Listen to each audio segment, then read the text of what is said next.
हाय दोस्तों, स्वागत है आपका हमारी आज की स्पेशल कहानी में। आज हम आपको ले चलते हैं एक छोटे से गांव की रहस्यमयी रात में, जहां खूनी छात ने सब कुछ बदल दिया। यह कहानी है डर, सस्पेंस और एक ऐसे शेरिफ की जो अपने अतीत के भूतों से बच नहीं सका। तो तैयार हो जाइए, लाइट्स ऑफ करें और चलिए डूबते हैं ब्लड मून के खौफनाक सफर में। चलो शुरू करते हैं।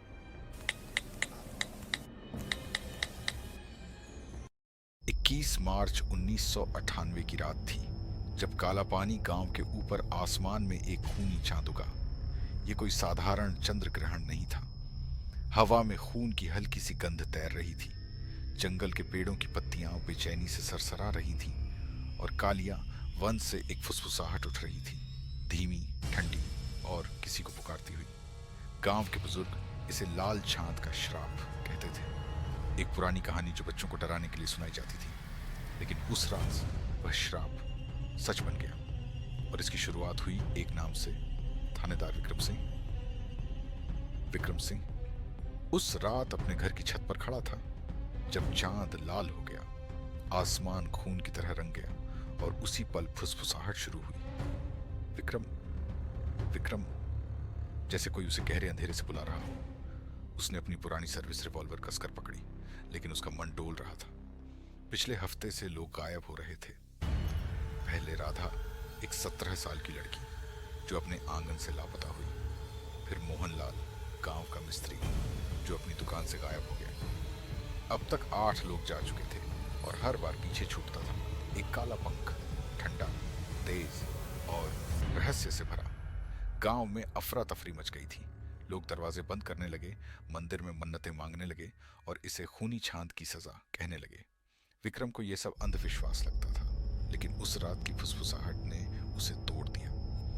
वह सिर्फ उसका नाम नहीं थी, उसमें उसकी यादें थीं, उसकी गलतियां और एक चीख जो उसने 20 साल पहले कालियावन में सुनी थी। उसने ठान लिया कि अब चुप बैठने का वक्त नहीं है। उसने एक दल बनाया।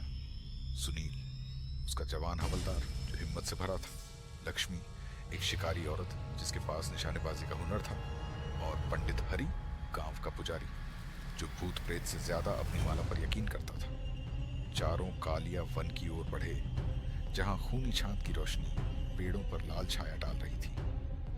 हवा में ठंडक थी और फुसफुसाहट अब एक भयानक गीत बन गई थी जो उनके कानों में गूंज रही थी। जंगल में घुसते ही सब कुछ बदल गया। सुनील को अपनी मरी हुई बहन काजल की हंसी सुनाई दी, जो बचपन में कुएं में डूब गई थी। लक्ष्मी को अपने ससुर की गालियां सुनाई दी, एक क्रूर आदमी जिसे उसने खुद झेड़ दिया था। पंडित हरि की माला कांपते हाथों में फिसल रही थी और उसके मंत्र हवा में खो रहे थे।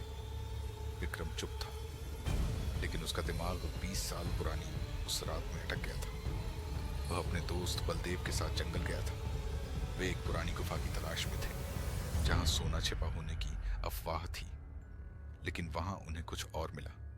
एक काला पीपल का पेड़ जिसके नीचे अंधेरा सांस ले रहा था।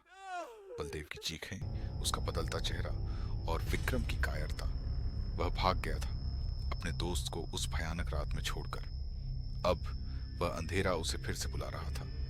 एक खाली मैदान पर पहुंचा। वहां कोई पौधा नहीं था, सिर्फ काली मिट्टी और बीच में एक पीपल का पेड़ जिसकी छाल से खून जैसा राल टपक रहा था। चारों ओर काले पंख बिखरे थे जो सर्पिल बनाते हुए हिलते हुए लग रहे थे। हवा थम गई और फिर वह आकृति उभरी, लंबी, टेढ़ी, पंखों से ढकी। उसका चेहरा नहीं था, सिर्फ एक काला मुखौटा था जो खूनी चांद की रोशनी में चमक रहा था। उसकी आंखें खोखली थीं, लेकिन उनमें एक लाल आग जल रही थी। तू मुझे छोड़ गया, विक्रम, उसने कहा। उसकी आवाज बलदेव की थी, लेकिन अब वह इंसान नहीं था। वह जंगल का हिस्सा बन चुका था, श्राप का अवतार। आकृति ने हमला किया और जंगल अराजकता में डूब गया। लक्ष्मी ने गोली चलाई, लेकिन गोली पीपल के तने में धंस गई और पेड़ से काला राल फूट पड़ा। सुनील चीखा जब जमीन फटी और जड़ें उसके पैरों को जकड़ने लगी। पंडित हरि घुटनों पर गिर पड़ा। उसकी माला टूट गई और मोती काली मिट्टी में बिखर गए। विक्रम ने अपनी रिवॉल्वर उठाई, लेकिन उसकी नजर उस आकृति की आंखों से हट नहीं रही थी। वहां बलदेव था, फिर राधा, फिर मोहनलाल। सबके चेहरे एक एक कर झलक रहे थे। वे मरे नहीं थे, वे उस चीज का हिस्सा बन गए थे जो अब विक्रम को अपने पास बुला रही थी। मुझे मुक्त कर, आकृति ने फुसफुसाया और विक्रम का दिल बैठ गया। उसे समझ आया ये सिर्फ जंगल का श्राप नहीं था, ये उसकी सजा थी। उस रात की जब उसने बलदेव को मरने दिया, उसने ट्रिगर दबाया, गोली आकृति के सीने में लगी और एक ऐसी चीख गूंजी कि जंगल कांप उठा। आकृति जमीन पर गिरी और उसका शरीर पंखों में बदलकर हवा में बिखर गया। पीपल का पेड़ हिलने लगा, उसकी जड़ें सिकुड़ गईं और खूनी छांद धीरे धीरे फीका पड़ने लगा। सुनील और लक्ष्मी सांस लेते हुए खड़े हुए।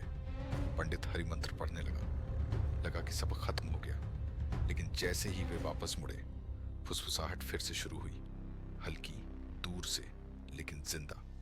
विक्रम ने पीछे देखा। मैदान पर एक नया काला पंख पड़ा था और उस पर खून से लिखा था, विक्रम। उसने आसमान की ओर देखा।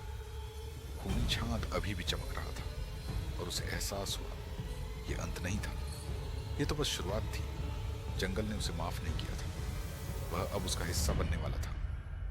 तो दोस्तों, ये थी काला पानी गांव की ब्लड मून की डरावनी कहानी। क्या विक्रम बच पाएगा या जंगल उसे भी अपने अंदर समा लेगा? अपनी राय कमेंट में जरूर बताइए। अगर आपको ये कहानी पसंद आई तो लाइक करें, अपने दोस्तों के साथ शेयर करें और चैनल को सब्सक्राइब करना ना भूलें। अगली बार फिर मिलेंगे एक नई कहानी के साथ। तब तक सावधान रहिए, क्या पता आपके पास का जंगल भी कोई रहस्य छिपाए हो। नमस्ते।